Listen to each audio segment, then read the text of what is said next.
Hi, this is Colleen Pearl, the Cool Crone, and welcome back to my channel. Today's video will be the November tarot scope for the sign of Aries. Hello, Aries. This is your November tarot scope from me, the Cool Crone. I've thrown out the cards and I'll just go over what everything is. First of all, we have my beautiful stones over here just to look pretty. I've added my beautiful green calcite, which was hanging out with me at the Ren Fair for a couple of months. Now it's back at the table. I have your Astro dice here, which I will read at the end. I have weeks 1, 2, 3, and 4 of the tarot cards. I'm using the Golden Art Nouveau tarot cards today. I've got a lovely rose quartz single terminated column here in the middle. We have your oracle card and we have your astrology cards because 2 astrology cards fell out of the deck when I was picking them. All right, without further ado, Aries, let's get on to your November tarot scope. So the first card for the first week of November for you is the Four of Swords. And the Four of Swords talks about going into retreat, resting, possibly being ill, but I'm not getting illness from this reading for you. It does show that you've got 4 swords. 4s are also a foundation. So if your foundation is shaken in some way, if you're tired, if you're not feeling well, if you're just plain distracted from the weariness of the world, then Aries, maybe you do need to take a break. I know you're one to really rely on your Mars energy to just keep going, but every once in a while we do need a break. And don't forget that once we're through with Halloween, November and December are big holiday months and there's going to be a lot of demands placed on you. So you may want to take the tarot's advice and give yourself a little break and a rest before you have to tackle everything you need to do for the holidays and the end of the year. The next card is very positive. This is the 6 of Wands, meaning that you have a victory coming up. So you're going to be taking a victory lap for something that you have achieved. This could be something, an end of the year thing. It could be if you're an Aries rising and you're some other sun sign, it could be, you know, if you're a Scorpio, Sag, or even a Capricorn, you may be having a birthday coming up. There may be an anniversary of some kind, or you may have done a really great job on some sort of a project or achieved some other kind of milestone, and that's what you're going to be celebrating in the first week of November. Then we have the 6, another 6 of Swords. So this could speak to moving on. So the victory lap that you're taking could be a retirement where you're moving on in a different phase of your life.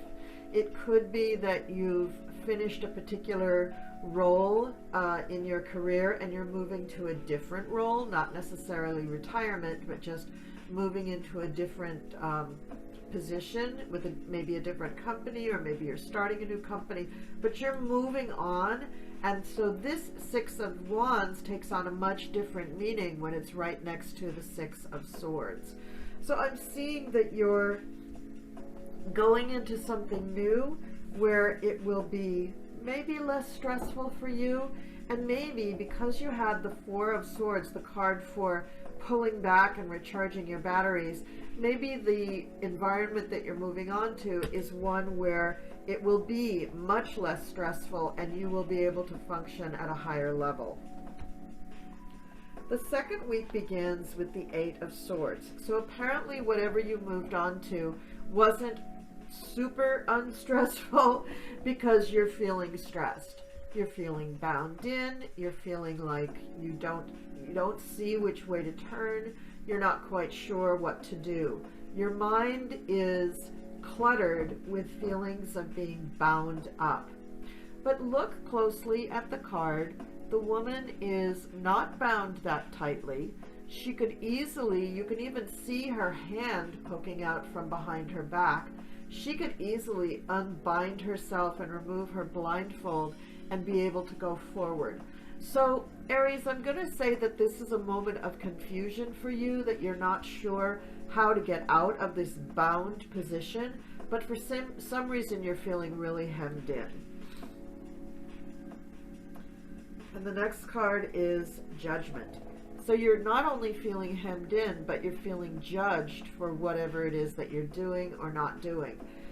So Aries, this is a tough one. This is in the second week of November. You've moved on to a different environment and you feel like you're being judged. Could it be that whatever you took on, you're placing unrealistic expectations on yourself and deciding that you have to perform up to a level that you couldn't possibly do or achieve? So I'm going to say, Aries, just give yourself a little break. Give yourself the time to acclimate to your new surroundings and your new position, and let yourself learn the ropes, let yourself get to know the people, and I think things will ease up for you. The last card for this second week in November is the Seven of Cups. This is often referred to as the illusion and delusion card. So you're still imagining things that aren't really there. I really do think with these three cards all in a row that you're bringing this on yourself. You're not thinking clearly. You're imagining that people are judging you and that you don't have the freedom to do what you need to do. But remember these words, Aries. You are new in this position, whether this is a job or you've retired or you've just moved on in life. Maybe you've ended a relationship, a business relationship possibly, and you just are floundering. You're not quite sure what to do. You are Aries. You are the natural leader. You are the person who can make up the rules as you go along if you want to. Now, you may not have a strong Aquarian or Uranian bent in your chart, but still, as an Aries and a fire sign, you can be quite creative in dreaming up how you want this all to go.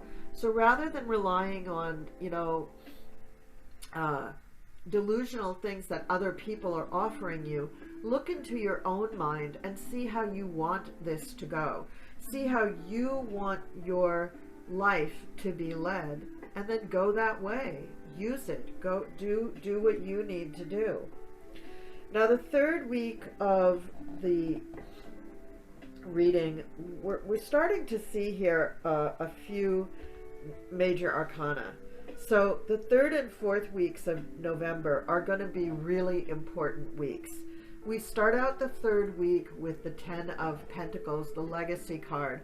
So you are thinking about your legacy, what you're leaving behind, what is your image going to be when people look back on your life's work, and how are you going to feel about that image, that legacy. It's not so much, I feel, in this reading about do you have a great 401k or a retirement package. I think this is more about your legacy in terms of your image, what you leave behind. The next card is the Tower, which means that things are going to change. Something, and it could be just one simple thing, is going to alter or adjust in your life, and it's going to feel to you like all hell has broken loose and everything is different. Now keep in mind that in the second week you had the Judgment card. So you yourself are feeling, and again, I really feel, Aries, with the other cards around this one, that you're putting this on yourself, that you're dreaming this up, that it isn't as bad as you think it is. But I feel that maybe you need a change. Now, on November 19th, the full moon in Taurus is an eclipse, and that's about when this card is falling, is on the eclipse. So it could be that you are having something that is taken away, or it's a breaking point or an ending of some kind in your life, having to do, right around the time of the eclipse, something that needed to change, something that needed to come to an end, Aries. and perhaps you were reluctant to do it. Perhaps you felt like it wasn't fair to do, like you weren't ready to do it, you didn't want to do it, but nevertheless, it's going to be done, and you're dreaming up or trying to dream up all sorts of ways of getting out of it, and it's just not working.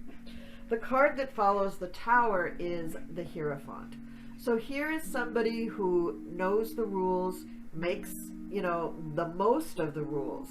Not necessarily makes up the rules, but here is someone that you can go to for advice and solace that can help you feel a little better about your situation, and perhaps help you to see the positive side of the situation. Because that's what I'm getting here, Aries, is that you're all too willing to get into the negative side of things and to blame yourself for not being enough. Now, everyone is enough. We're all perfect for exactly where we are in our life at this exact time. You are doing the best you can with the wisdom and knowledge that is available to you. So because you've turned to me for a tarot reading, I'm giving you a little wisdom and knowledge and saying you don't have to judge yourself so harshly. I do feel that you are judging yourself. I don't feel that the world is judging you. Let's go on to the fourth week, and again we have two more major arcana. This is a big month for you, Aries. This is a big deal. Here we have the King of Pentacles. Now the King of Pentacles is the person who takes care of people. He runs things in a pretty cut and dried manner. He's very good with money. He's usually a boss. He's usually a leader. And whatever his position, the King of Pentacles is a man who has reached a level of mastery in his life and his career where people often go to him for advice. So he's going to be a person who's used to having people kind of lean on him emotionally, even though he's not a very emotional person. He knows the gig. He knows what's expected of him. And he's there for you in the fourth week after all of this stuff has hit the fan. And then we have the Star, which tells me, Aries, that you're going to come out okay. You're going to figure this out, possibly with the help of the King of Pentacles, the Hierophant, and possibly because the Tower came and ended something that you no longer needed during that eclipse time. So for you, Aries, I think this eclipse is going to be very important. Please watch my video on the eclipse. Watch especially the first part, not necessarily the predictions, because I did say in that video that the Aries, Libra, Gemini, and Sagittarius are not so affected as other people are, but still it's a full moon and still it's an eclipse. So no matter what, it's going to have some effect in your life. Eclipses are endings, not of our choosing usually, or breaking points where we make major decisions in our life. And so for you, whatever decisions you're having to make as a result of all of this other stuff that's gone on, the decisions that you're making are taking you into a much, much better place. And notice that going along the middle row, we begin with a victory and we end with the Star. So you are going to make it through these very, very difficult cards and very difficult days of November just fine. And the final outcome card for the tarots tells me exactly that. The final card is the card for Aries. It is the Fool.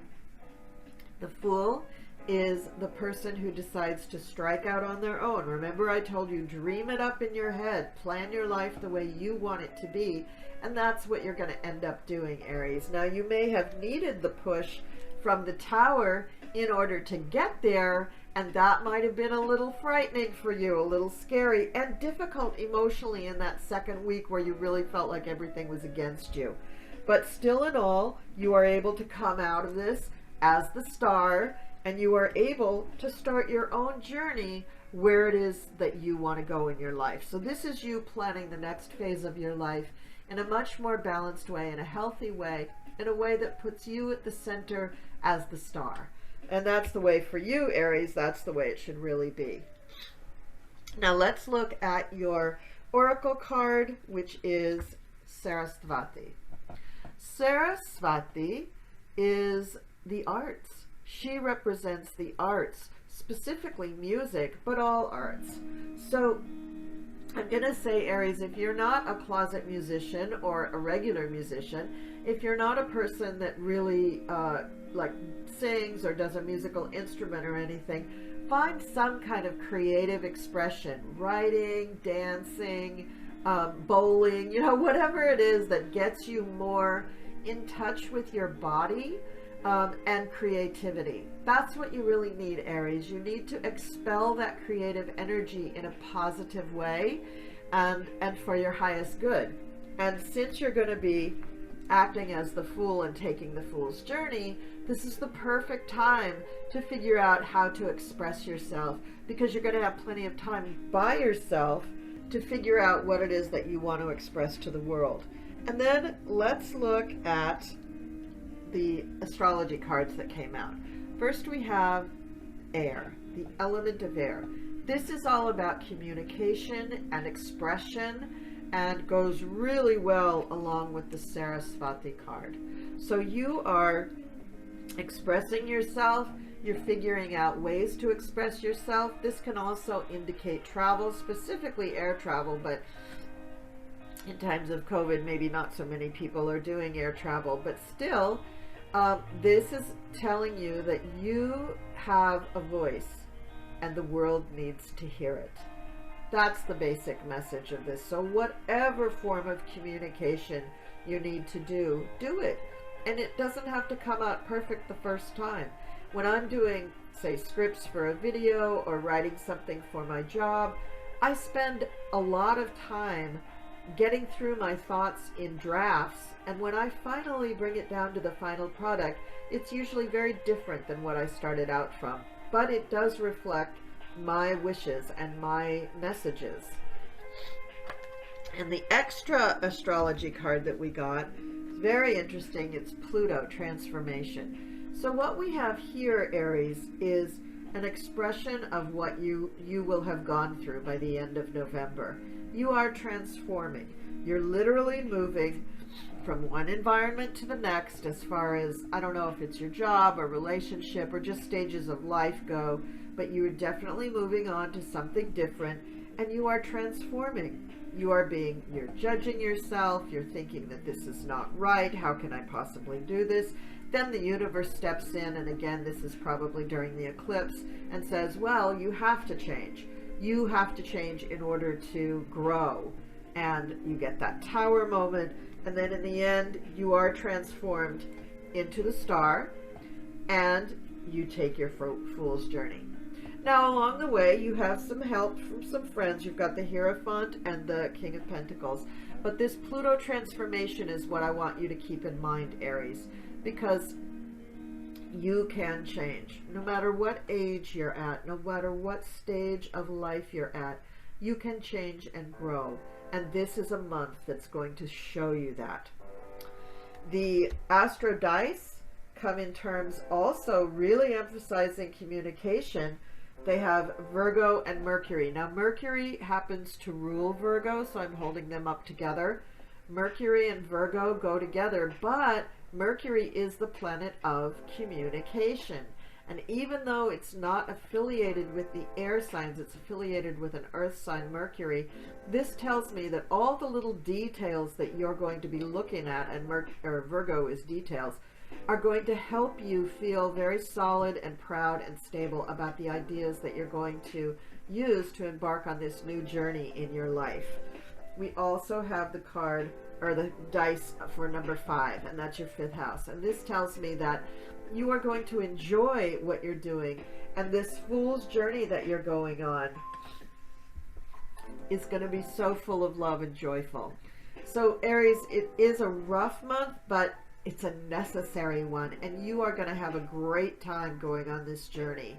It's going to teach you a lot, and you're going to love it. That's the main thing. That 5th house, is things that we love, like vacations and going to the beach and having children and helping people in different ways. Not necessarily charitable ways, but like helping children, coaching little league teams, things like that. You're going to have a ball. You're going to have a ball. with this journey that you're going on. So keep that in mind.